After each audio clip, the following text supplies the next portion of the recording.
So are there any arguments you really don't like or don't want to vote on? To be honest, the whole K debate thing, I'm not like familiar with. Mm-hmm. So if you do happen to run one of those, just make it really like easy to follow. For sure. And explain everything. Other than that, everything else is fine. Okay. Cool. All right. And speed, will you slow or clear me if I need to? Okay, cool. Normally, awesome. If I have your right. stuff in front of me, I should be fine. Okay, fantastic. Does everyone have the doc? I'm downloading it now. Cool.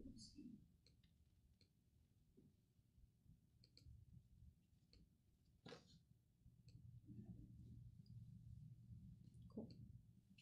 Is everyone ready? Yeah. Give me just 1 second.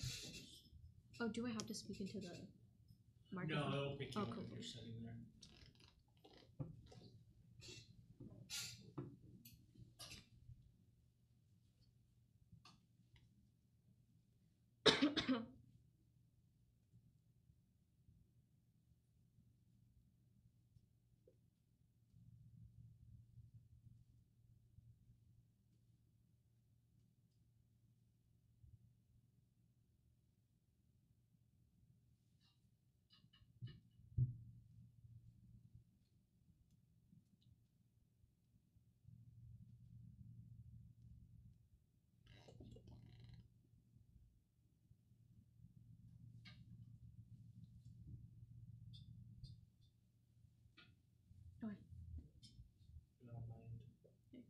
Everyone ready?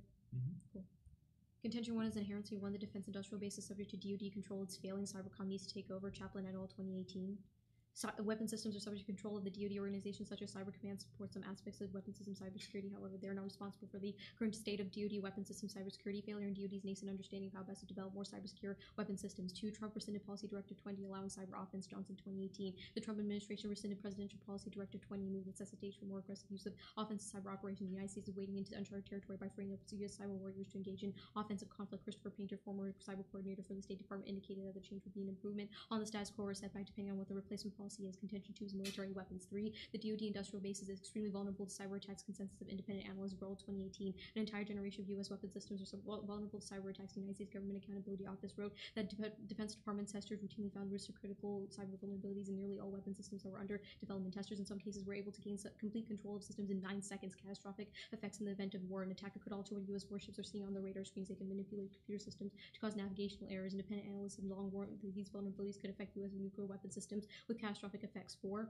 Weapons are compromised through the introduction of counterfeit parts and backdoors into the cyber supply chain. Undermines weapon security by rendering weapons inoperable and exploitable. Better acquisition practices key. In 2016, the biggest problem is the large number of counterfeit products that continue to inundate the cyber supply chain. The economic and safety issues involved with it are indefinable and undeniable because they can be so grave the threat is costing millions of dollars a year in lost time, labor, failing equipment being installed into mission critical systems, Air Force missile infrastructure system. The DoD must start to build trust into its cyber supply chain, move quickly to mitigate the risk that counterfeit parts have on national defense. These counterfeits carry the capability of being corrupted with backdoors. Vulnerabilities introduced by counterfeit parts could lead to mission failure. Backdoors have catastrophic effects capable of disabling or impairing critical DoD systems and weapons. Preventing these backdoors is crucial. 5. The weak industrial base allows cyber espionage. That means other actors steal weaponry plans, gives competitors edge and warrant upwards hegemony. Olszewski 2018.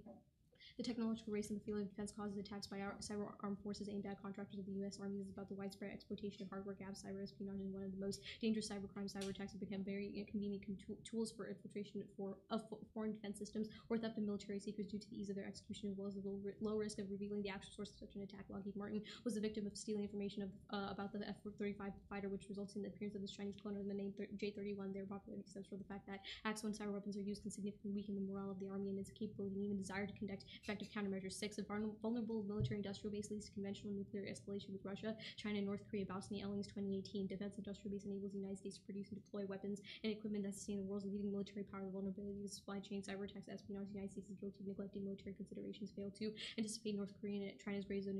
Questions how we get adequately prepared for a conventional arms victory. Weapon systems are needed. Balance on the Korean Peninsula sustained by the United States military. That same United States is not keeping up with China. Deterrence is the bedrock of peace. Denuclearize the North having stronger strategic leverage. 7. Other countries' capabilities to hack weapons shift the hegemonic balance of power, leading to nuclear catastrophe. The Economist 2018. Even now, with America and North Korea perilously close to a conflict that risks dragging in China or escalating into nuclear catastrophe, powerful long-term shifts in the proliferation of new technologies are eroding the extraordinary military dominance that America and its allies have enjoyed. Even limited attack to trigger all-out war, unprecedented economic growth provided China with wealth to transform its armed forces. Their moment has come. Russia needs to assert itself now. Its leaders are willing to take risks to prove that they deserve respect. And if America allows China and Russia to establish regional hegemonies, it would have given them a green light to pursue their interests by brute force. When that was last tried, the result was the First World War. Cut the card there. 8. Re-entrenchment ends economic interdependence, causes nuclear war through spiraling proliferation, spikes nationalism, causing destructive interventions. Fate 2017. The United States re-entrenches a world of increased nationalism, eroding norms against military aggression. The first spread of nuclear weapons. Some states fail to balance against threats, increasing likelihood the United States will be drawn to major war. These heightened animosities can help erode norms against military aggression that have facilitated the decline in intraday war. National groups within a country can seize on these sentiments to pursue confrontational expansionist policies, while at the same time erode the pacifying effects of economic openness. The possession of nuclear weapons will become an attractive option for some states whose security was previously guaranteed by the United States. More likely is it that nuclear weapons will be used at some point. Nuclear weapons will be used absent U.S. Security guarantees. Cut the card there. 9. Hacking into the industrial supply chain increases the probability of nuclear miscalculation. Multiple war and Symbol 2016. The United States military-industrial complex is the world's fattest espionage target. Information warfare can muddy the signals being sent from one side to another in a crisis and causing a much more dangerous situation to develop. Disruptive communications could prevent top leaders from knowing that military commanders perceive the situation to be far more desperate and thus permissive nuclear initiative than it really was. Partially misinformed or disinformed networks and communication sectors would lead to attacks against the same target sets and unplanned attacks on friendly military civilian installations. Cut the card there. Contention 3. Solvency. Thus the plan. The United States federal government should direct the United States Cyber Command to protect the defense industrial base by streamlining the acquisition process, rigorously vetting contractors and funding red teams to discover cyber vulnerabilities and fix those vulnerabilities. WISE 2017. Streamlining acquisition processes and strengthening contract challenges can be traced to the rapid explosion of technology and the inability of the government's acquisition. Tough quality standards and rigorous inspection are effective countermeasures. Streamline the acquisition processes. Quality standards must be well articulated and strict red teaming testing of key weapon systems and critical components to enhance reliability. This initiative will be expanded to include a larger number of weapon systems. Conclusions drawn in laboratory settings will also be war game validated. This will enable leaders to think through the ramifications of system failures to develop alternate solutions. 11. DoD manufacturing plants, industrial controls, and supply chains are compromised empirically. Cybercom is key to solve. WISE 2017. The offensive cyber capabilities of America's enemies continue to evolve and now reach the point that the Army's weapon systems are vulnerable to compromise. Adversaries now possess the ability to disrupt economic systems, command and control, and infrastructure to negate weapon systems. The United States has made significant headway in the integration of cyber into its operations with the activation of the United States Cyber Command. After significant investment of time and resources, the Army has made some substantial progress towards the achievement of the aim. However, the cyber capabilities of America's enemies continue to evolve to counter this threat. The same level of effort invested in safeguarding the Army's networks and information systems must now be committed towards protecting its armaments and its ability to sustain them. I'm over for Cross. Okay. Ready? Yeah. Okay, starting now. What is the defense industrial base? The defense industrial base is essentially an umbrella term that refers to the military technology and armaments that we use to defend the homeland. Okay, so our weapons. Mm-hmm. Okay. And so your very first card of the app indicates that it's subject to DoD control. Yeah, and so that's failing. That's excluding Cyber Command. Isn't Cybercom part of the Yeah, it's DoD? part of it, but once again, Cyber Command doesn't have an active role, and that's why not? The defense, it just does it. Like, that's part of the inherency, and so that's why the plan solves, because Cybercom has an increased or a greater role, and therefore would be able to solve for the problems like cyber espionage. Okay. So your impacts are hegemony and nuclear war, right? Essentially just like great power wars that escalate into nuclear war and extinction, yeah. Okay. So you think that any great power war escalates to nuclear war and extinction? I think that there's a significant propensity to, yeah. Okay. And regardless, even if that's not the case, people still die in like conventional war, and that's why there's a card specifically talking about conventional war. Okay. And the way to prevent war is to increase U.S. hegemony? To maintain U.S. hegemony, which is currently not the greatest place because of a weak defense industrial base. Not in the greatest place. Okay. And U.S. hegemony is good because why? Because so far it's been the forebringer of peace. Other actors such as Russia and China are like a more bad faith in the sense that they're more likely to escalate, and that's the reason why America needs... Why are they more likely to escalate? Because they're power hungry. And okay, so the United States is more of like an actor that maintains the security umbrella. So allowing for the United States to continue to be a global power would not result in these allies that we Okay. have like under our security So- umbrella not like freak out. Okay, so China and And Russia escalate as well. want more power. Yeah. Okay. And you are keeping them from getting that power by maintaining U.S. hegemony. Yeah, and in addition to that, preventing our allies from freaking out and escalating in turn to prevent threats from Russia and China. Okay. And you think Russia and China, like, in the scenario that a great power war happens, do you think it would likely be with Russia and China? Or Yeah. I involve mean, them? I think it'll involve a lot of different actors just because a lot of actors in the status quo have a lot of stake in the United States maintaining its power. Okay. But Russia and China would be involved in a great power war because they want more power. Do Russia and China like it when the U.S. increases their hegemony or maintains our hegemony? Like, do they like it when the U.S. is in control of everything? I mean, probably not, but at the same time, like, Russia and China are currently fine with the fact that the United States has, like, allies that it's protecting with its own armaments. Okay. So I would say it's better to reassure those allies. Okay. I'm going to run some prep.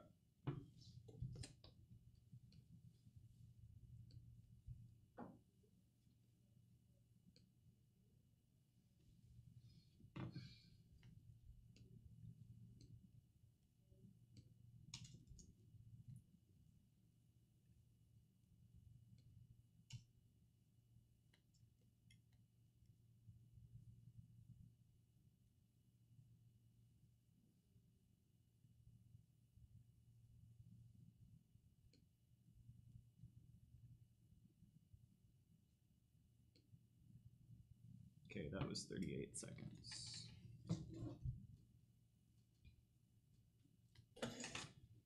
And I will upload this now. The order is going to be 3 off, and then the case.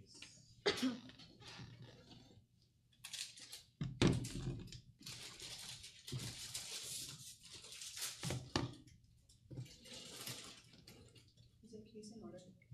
Yeah, it's mostly going to be impact level stuff, so wherever you want to flow that.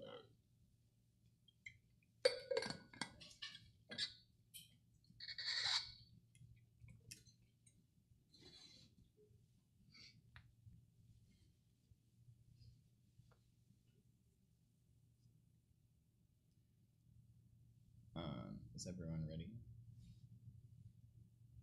Starting time. Now, first off is the Russia backlash said. U.S.-Russia relations are stable but on the brink right now. Bridge 18.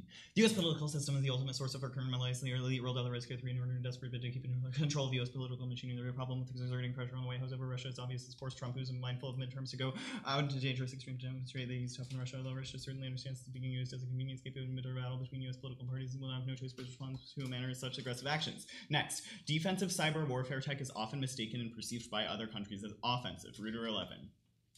Although a state's purpose in pursuing military power may be purely defensive, other states can never be certain that their adversaries' intentions are benign. Most weapon systems have both defensive and offensive capabilities. Efforts by one state to enhance security or decrease security of another's in response states will improve their own capabilities, resulting in arms racing, diplomatic tension. War is nearly impossible to distinguish between offensive, defensive, cyber weapons, and cyber warfare programs. Next, Russia will escalate if it feels threatened. My opponent even agrees that Russia will feel threatened by the plan because they all want more power, and the plan is taking power away from Russia. Hikaro 10. The proposal to equate cyber weapons with weapons of mass destruction, which Russian analysts have put forward, is drastic. If a country believes itself to be threatened by cyber attack, will resort to deterrent strategies lead to dangerous escalation, especially bearing in mind that it's very easy to mislead adversaries in cyberspace. Cyber war escalation causes nuclear war, turns the aft. Miller 17. Nuclear forces rely on information technology and space assets for warning attack rate satellites or computers. One segment disrupt the other's ability to use nuclear weapons that are at least placed down in minds of commanders. As a result, major cyberspace attack put nuclear users loose and place such pressures could bring about the horrors of a nuclear exchange. Nuclear war causes extinction. Woodville 86. Survivors of the immediate effects of weapons will emerge into a radioactive environment that is perpetually dark and frozen. It was even difficult. Accumulating resources required for survival. Water would be frozen. Plants and animals would be dead. Agriculture would be paralyzed. None would survive. Next off. China relations add. Uniqueness. Oops. U.S.-China relations are on the brink now. Panda 18.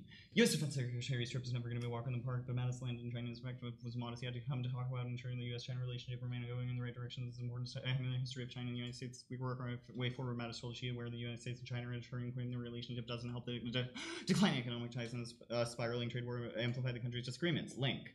Due to bad relations and China's stance on U.S. posture in cyberspace, the plan tanks relations and leads to more insecurity, especially as my opponent admits China wants more power. The plan keeps them from getting more power. That probably makes them pretty mad. Yen 2012. China's feeling more threatened from the U.S. in cyberspace. The U.S. has absolute advantages of cyber technologies. This aspect makes the Chinese feel threatened in daily life and worried about national security in case of conflict. China feels more of and more pressure from U.S. aggressive actions with sense of insecurity and potential investment by one side is probably viewed as new threats by the other side, which will lead to more insecurity. Internal link. Tensions in cybersecurity spill over into other areas of U.S.-China relationship, like the environment. Lieberthal 12. Spillover effect of the cybersecurity and broader U.S.-China relationship is more critical than any other bilateral relationship. This is because the growing role of cyber in eroding strategic trust and poisoning public and legal attitudes of this trend can be reversed through improved engagement by the U.S. and China on cybersecurity. It would bolster U.S.-China bilateral relations and serve as a crucial building block for multilateral efforts in cyber arena and also in the broader U.S.-China engagement on other issues of importance. D. U.S.-China cooperation is key to stopping several extinction-level threats like climate change, proliferation, pandemics, etc. We do not support the gendered language of this card. Jianmin 15. The common challenges facing mankind have never been so daunting as they are today. Climate change, nuclear weapons, proliferation, terrorism, pandemics, natural disasters, drug trafficking, just to name a few. In China and the U.S., the world's two largest economies cooperate makes the difference. Nuclear weapons proliferation poses a serious threat to international security. China-U.S. cooperation is a significant factor in keeping the lid on this conflict. Such cooperation, whether on or around North Korea or climate change, is important building block in the new model of major countries' relationships. Sound U.S.-China cooperation can become the ballast stone of world stability and bolster world peace. This also turns the affirmative because they talk about a scenario in which major power war happens because our allies are starting to desert us and lesser powers start to proliferate and arm themselves, and this means that we have to have good relations with China in order to prevent war with China. Means that this turns the entirety of the F. Next off, counterplan. The Office of Cybersecurity, Energy Security, and Emergency Response should protect the defense industrial base by streamlining the acquisition process, rigorously vetting contractors, and funding red teams to discover cyber vulnerabilities and fix those vulnerabilities. The agent of enforcement is the Department of Energy, and the time frame is the same as the AF. Solvency. The Office of Cybersecurity, Energy Security, and Emergency Response has the budget and means to solve the AF. Gardner 18. The US DOE is establishing an office to protect the nation's power grid and other infrastructure against cyber attacks. President Trump's proposal unveiled this week, including $96 million for the funding Office of Cybersecurity, Energy Security, and Emergency Response Act. Energy Secretary Rick Perry said the DOE plays a vital role in protecting our nation's energy infrastructure from cyber threats, physical attack, and natural disaster. Last July, the DOE helped U.S. firms against a hacking campaign that targeted power companies, including at least one nuclear family agency, that said that attacks did not have been hacked upon electricity generation or good that any impact appeared to be limited to administrative networks. And the DOE has control over our nuclear weapons, meaning that they can do the plan. They can also do it better than Cyber Command because Cyber Command provokes our other actors in the world. This doesn't because Cyber Command's a military entity, whereas this is a civilian Department of Energy entity. Next, there's lack of centralized control over cyber policy. The counterplan corrects that. The plan cannot, meaning the plan has no solvency. Schlein 18.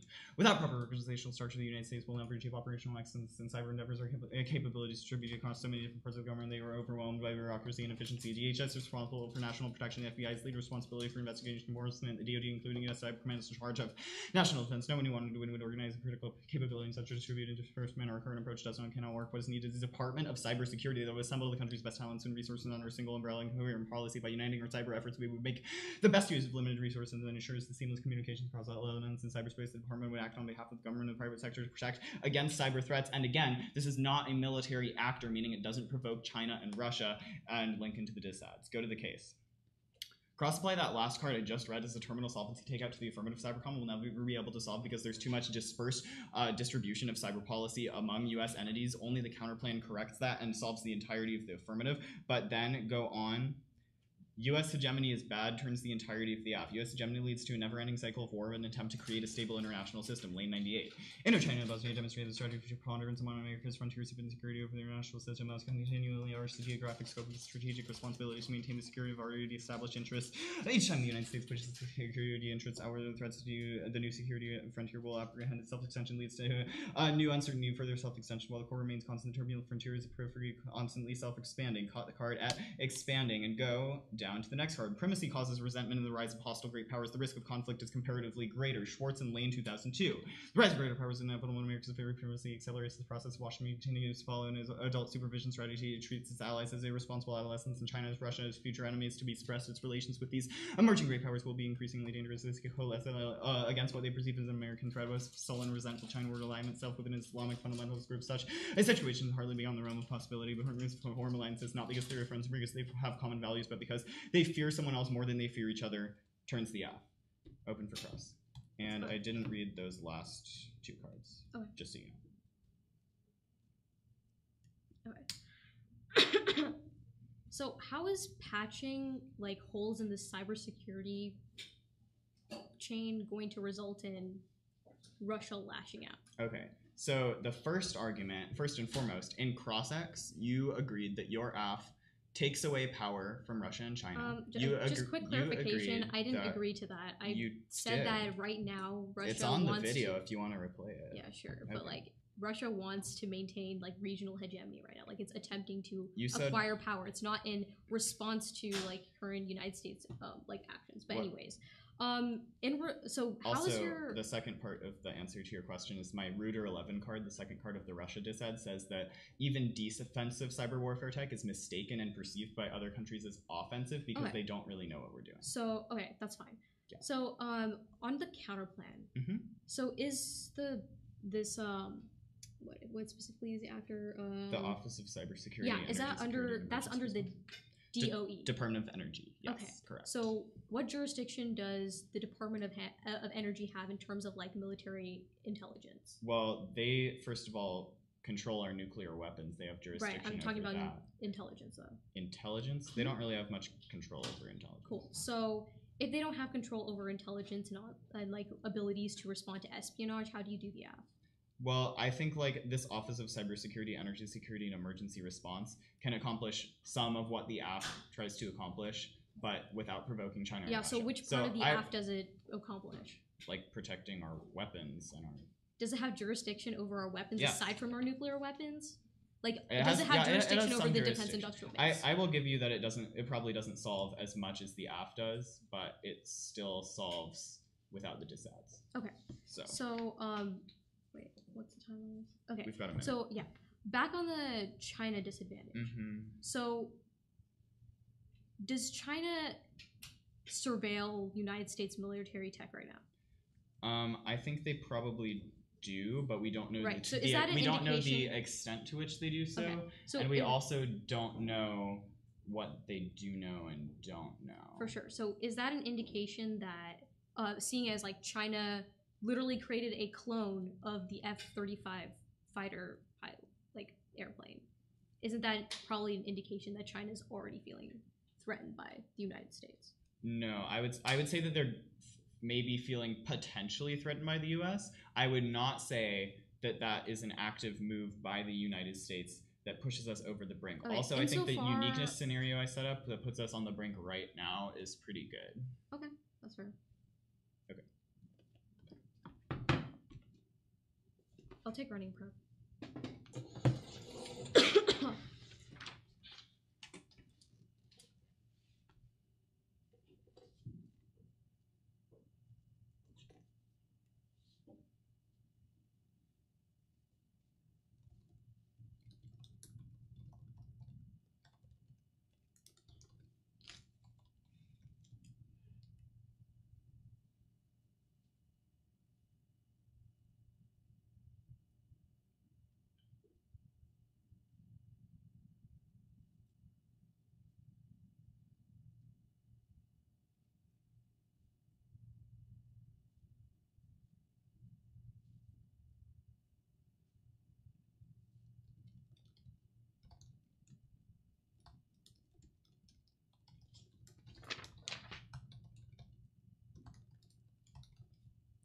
Okay, that was 55.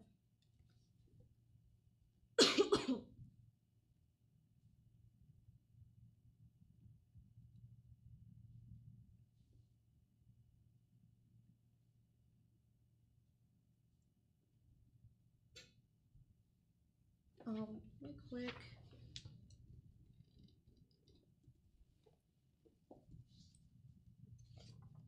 Just a heads up, my computer might die if that happens. Do you need an outlet or do you need a charger? I need an outlet. I have my charger.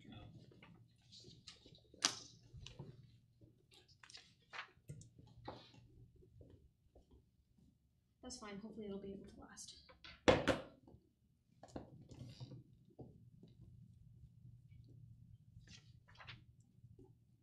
Okay, does everyone have the... Actually, you know what? I got you. You can charge a laptop. Oh. Great. Yeah. Thank Just you. gonna take the USB-C cable off. Okay. Thank you so much.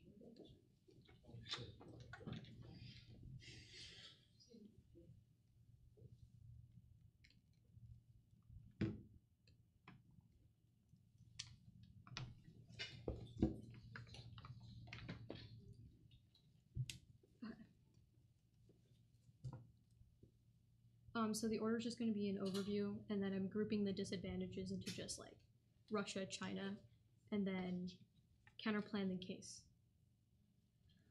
Just to know what flow you're gonna follow on if you're gonna, are you gonna like just group Russia and China together? Yeah, and it's on the dock as well. Okay.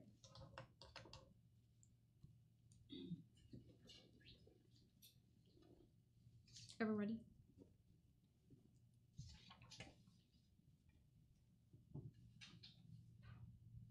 Okay, cool.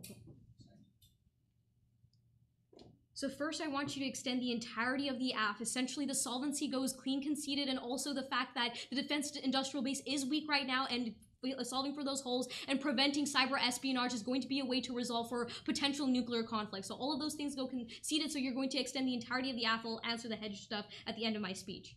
But now onto the disadvantages. I'm going to group Russia and China together and like respond to them both. So the first argument is going to be link turn, extend Olszewski. Risk of miscalculated freakout is higher in a world where we can't properly attribute where the AF came from. The AF turns this disadvantage. Essentially, we're allowing for us to have more intelligence on where attacks are coming from in terms of where we are unable to defend ourselves, because currently the defense industrial base is weak right now, which means that Olszewski tells you that we will be able to detect where these attacks have come from, and we will be able to prevent the likelihood of miscalculation. Essentially, this card literally says that we reduce the risk of miscalculation, which means that a nuclear freakout is not going to happen like my opponent tells you it is. The second argument is going to be another link turn, extend Bausny. Military engagement with China, Russia, and North Korea are all more likely in a world of a weak defense industrial base. The reason why is because when the United States is perceptually weaker, that allows for Russia and China to extend their regional hegemonies. Remember that this card specifically says that when Russia and China are able to extend their regional hegemonies, that means that it gives them a green light for them to continue to escalate, which is going to result in a higher chance of miscalculation and a higher chance of nuclear war, which means that we're going to entirely turn this disadvantage because the risk of nuclear war is higher in a world where our defense industrial base is extremely weak, which has gone conceded by the negative. The third argument is going to be like on Russia specifically. This is non-unique, or the impact is inevitable because Russia doesn't have to misinterpret anything. We straight up said that we're going to make them pay for their actions. This is according to Reuters in 2018. The United States government had recently taken steps to improve cybersecurity. Cybersecurity has been receiving increasing attention among United States military and intelligence officials, and some of the strongest language aimed at Moscow since the Cold War. The United States said Moscow must be made to pay the price for its actions, which probably means that we've already threatened Russia. This freakout link scenario should have already happened. We should have already seen their impacts. Their links have been tested. The fourth argument is going to be that your link has been tested. We literally made Cyber Command a full-fledged combatant command last year and stated we were looking to fight and win against any adversary. If that didn't trigger your link, there is zero chance patching up cyber supply holes will actually trigger these impacts. This is according to Garamone 2018. The United States Cyber Command became the nation's 10th unified combatant command. Today, the next 10 years will look significantly different from the last 10. The Department of Defense will ensure our military is ready to fight and win against any adversary dominating the cyber domain. So that's going to be like a really strong indication that the impact is like either inevitable or like it's just never going to happen, because it hasn't happened yet, despite the fact that we've literally gone on the offensive. He says that both the offensive and defensive actions are going to push like Russia to the brink. However, we literally said we would fight them. We literally told China that we were going to fight them if they tried to infiltrate our like networks and stuff like that. This like nuclear war hasn't happened. The fifth argument is going to be to make them prove a specific link. Their card has nothing to do with the actual mechanisms of the affirmative. Generic arguments can be checked by generic responses. Remember that the app literally just checks back against cyber espionage, which means that we're literally just checking to see if the parts that we're getting in from the cyber supply chain are defects or not, or if they have like chips that allow for China to spy on us. Those are the only things that we're doing with the app, which means that there's literally no indication that we're being instigatory at all. There's no indication that this card actually refers to the mechanisms of the affirmative. There's no actual link to this. Onto the counterplan. One is going to be PERM. Cyber Command can work with other agencies. Cyber Command has worked with other agencies. Cyber Command works with the NSA in order to collaborate on intelligence gathering. These are all things that a Cyber Command can do still as the actor. But also, the second argument is going to be to extend our solvency card. Which 2017 indicates that Cyber Command is key, which is either a solvency deficit to the counterplan or a justification for why the PERM is necessary. The defense industrial base is under DoD jurisdiction, which probably means that the dissent to the counterplan is going to be that the DOE has no jurisdiction over the defense industrial base. He concedes in cross-examination that he's probably not going to be able to solve as much as the AF because he doesn't have as much jurisdiction over the defense industrial base as the AF, as Cyber Command, which probably means that you're going to be extending across the entirety of the solvency here. We have 100% solvency as opposed to their, like, whatever percentage they may have if they do win the fact that the DOE has a jurisdiction over nuclear weapons at the very least. The third argument is going to be no solvency. Homeland Security is too inefficient and poorly organized to solve the AF. Cyber Command solves better. This is for 2018 all efforts. The Department of Homeland Security has... Oh, wait, never mind. This is not relevant. Sorry.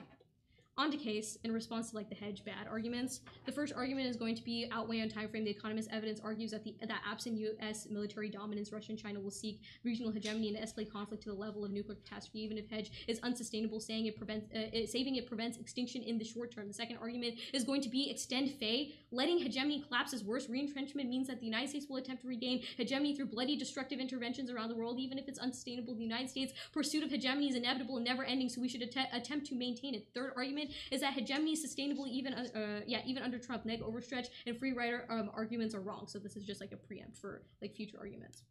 And this is according to Norloff 2018. So essentially just like a quick underview of what like the affirmative is saying. It's worse in the world of the negative, in which Russia and China can potentially have the ability to fill in after the United States has already been retreating because of its perceptually weak but defense industrial base. So that means that Russia and China, which are already bad faith actors, they literally throw Muslims into concentration camps and don't care about human rights violations at all. That's probably an indication why it's better for the United States to be a global hegemon in a world where hegemony is going to be inevitable. Someone is going to fill the gap somehow, and it's better for the United States to stay, and the only way to do that is to do the AF by protecting the defense industrial base. Vote F. Okay. I have a little over 3 minutes of prep, so I will take that.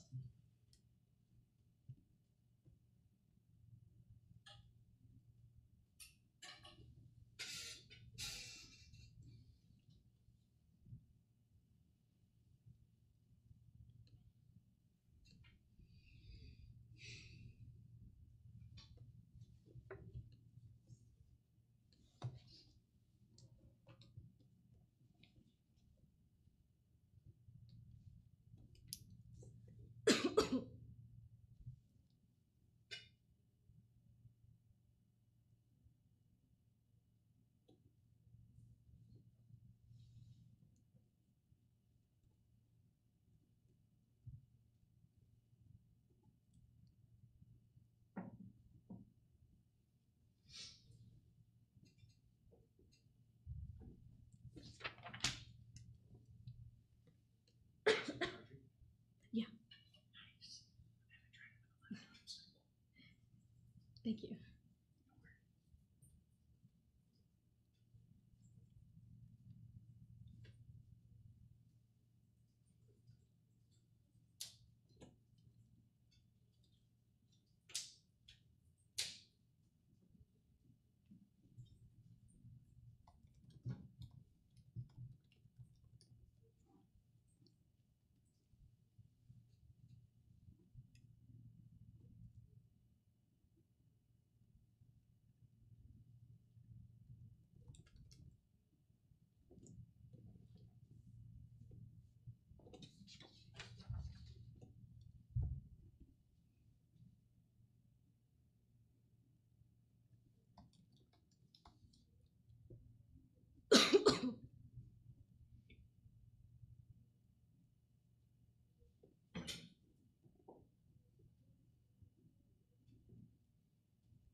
Okay. There's no new cards.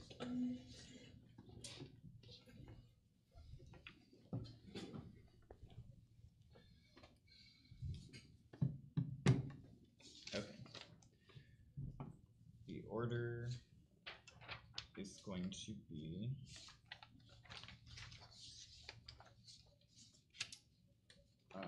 basically just the same order that the AF went in.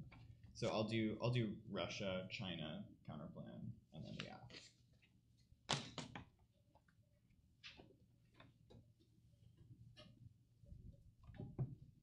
Is everyone ready? Starting time. Now, on their first non-unique, they argue that we already said to Russia that we'd make them pay, but this is just my uniqueness card repeated back at me. That says that anti-Russia rhetoric puts us on the brink.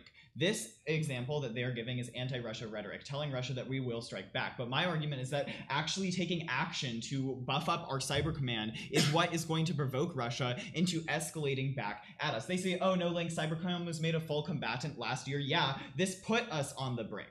Cybercom becoming a full combatant is part of what put us on the brink. Also, my evidence postdates your evidence, because your evidence from the spring that says like Cybercom was made a full combatant earlier last year, and then my evidence that says we're on the brink is from at the end of last year. It basically says, no, we're on the brink now, and this is partially because Cybercom was made a full combatant. That would not have triggered the link because that happened beforehand. Next, you say link turn. Miscalculation is higher with attribution. You don't actually indicate how you solve attribution or how attribution is possible or how we can actually have deterrence. And miscalculation is going to happen like probably no matter what. I mean, we're both arguing that miscalculation is very likely. However, we need to avoid any risk of miscalculation that we can. Also, you try to make a link turn that is saying military engagement like risks a higher... I don't really know what this... Oh yeah, there's a higher risk of military engagement with a weak industrial base. The counterplan solves this. So there will be no weak industrial base. The counterplan is still solving. Next, you say that I have to prove a specific link to the affirmative. I think these links are pretty darn specific. You also conceded the links in cross-X saying that China and Russia want more power, and they won't like it if we do the plan, because the plan keeps US hegemony in place. Literally from cross-X, go rewatch the video. Great that we have this, because I can actually prove this. Yeah, so extend the extinction scenario. Go to China now. Okay, this is fundamentally mishandled. They just try to cross-apply all of their Russia answers to China. This is not the same scenario. This China disadvantage is about cooperation and diplomatic relations with China, not escalating to war. That means that you can extend the entirety of this disadvantage. The plan will tank relations because, as they say, this plan is a power grab by the US to hold on to every bit of power that we have. China will not like that, as they concede in cross-X. That means that China is going to get mad, and this is going to tank our relations, push it over the brink scenario that I lay out that they concede, and make it so that we cannot solve for climate change. This is a huge impact. It's an extinction level impact. I want you to extend my impact card that says so, and we can't also, it also is key to preventing wars with other powers, which turns the AF. That also goes conceded. That means that in a world where war is going to happen either way, which I will get to on the affirmative, it's imperatively key that we solve these other impacts of disease, climate change, and also preventing proliferation, so the war that inevitably happens by some kind of hegemonic conflict is not nuclear, because we prevent proliferation. Now go to the counterplan. Their first argument is perm Cybercom can work with other agencies. No, literally my first solvency card says that there's a lack of central control over cyber policy because all of these agencies have such divided and different roles. That means we can never actually have them coordinate with one another. They do not respond to this evidence, and they don't give you evidence saying otherwise. That means you have to extend it. This is both a terminal solvency takeout to the affirmative, even absent the counterplan, and a reason why the perm fails, because if Cybercom tries to work with the DOE, that will inevitably fail because there's lack of coordination. There's also no advantage to the perm that they give you whatsoever. And the disads that I read you that link into the AF but not into the counterplan are disadvantages to the perm. So there's no reason why you'd ever want to do that. Next, you say that Cybercom is key. Once again, cross-apply the first solvency card under the counterplan that says Cybercom cannot cooperate with other agencies and that Cybercom is ineffective. Oh, that's the second solvency card, actually. Sorry. Okay, now go on. They say the DOE doesn't have jurisdiction. I don't claim full solvency for the affirmative, but it solves enough of the affirmative that we can actually get things done and protect our weapon systems from being hacked and prevent all of those things. Go to the AF now. Overview on the hedge debate.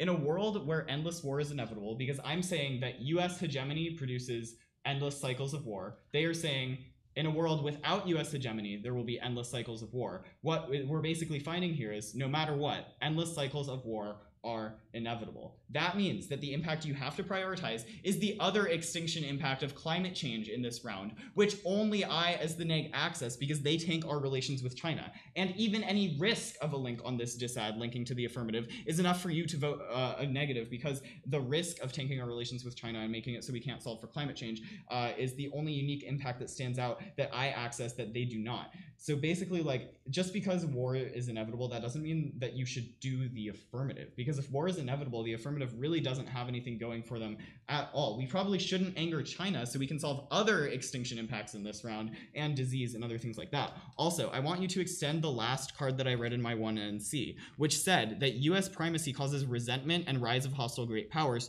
The risk of this conflict is comparatively greater if the US is a hegemon versus if the US declines. While I agree that there is a risk that there will be endless war if the US hegemony declines, the risk is greater of endless war with US being the hegemon right now, because that's what we see. The US is the hegemon right now, has been since World War II, and we've been at endless war and constant miscalculation scenarios. There's probably a greater likelihood that doing something else would be better. You say you outweigh on time frame because China and Russia will escalate. I argue doing the plan causes China and Russia to escalate, meaning that you don't outweigh on time frame. And yeah, so basically you're going to be voting negative at the end of the day because the counterplan solves for most of the app without biting into the disadvantages. The perm is moot. The China disadvantage was not responded to. Their responses to Russia cannot be cross-applied to the China disadvantage, and they do not get new responses in the 2AR. And China's a different scenario regarding relations, which has a different link scenario and a different impact. The only unique impact in this round that only one of us accesses. So you vote there on climate change. Thank you. I'll take the rest of prep.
Alright, that's the end of prep.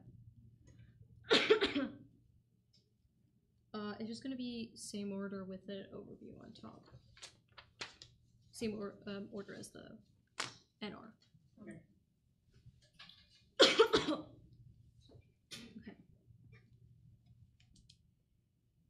3 minutes. Okay.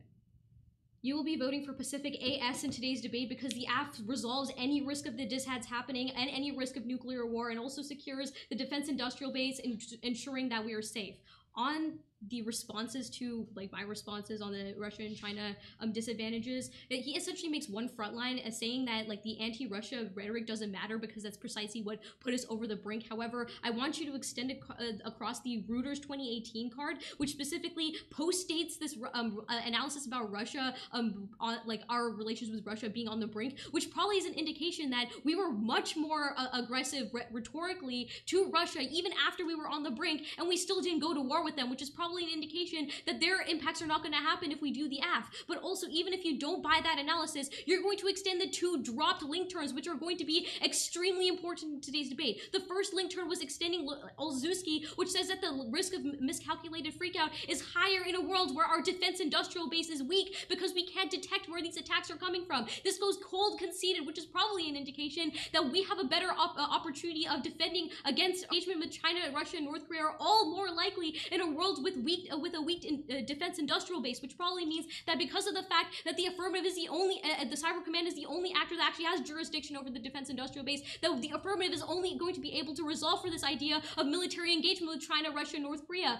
These are all actors that they pretty much talk about, which we would be able to resolve for, and these are cold conceded. That's probably going to mean that we resolve their impacts, but also you're going to be extending across the fact that the fact that they fundamentally mishandled the argument about like their generic link card. We were saying that their link card has nothing in it whatsoever that specifically refers to the fact that red teaming or testing of parts to make sure that they're not counterfeits is going to result in the impacts that they talk about. Nothing in their card says that, which probably also means that that the affirmative is not going to trigger the impacts that they talk about. This is the only real offense that they have in this round, because that's the only way that they garner any offense on their counter plan. Which means that in the event that the AF solves for the disadvantaged impacts, and also like their impacts don't really link to the AF, that's probably an indication why the AF solves. But onto the counter plan, you're going to be extending across the perm, which says that like Cyber Command can work with other agencies. They essentially drop the argument that says that or like White 17, which says that Cyber Command is the only actor that actually has jurisdiction in these areas, which means that only Cyber Command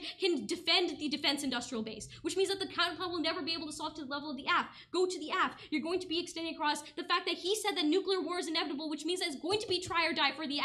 Because if nuclear war is inevitable, then that means we have a propensity to solve for that by changing the status quo. If nuclear war is inevitable in the status quo, that means that only the affirmative is going to be able to change that and prevent that from happening. Thank you.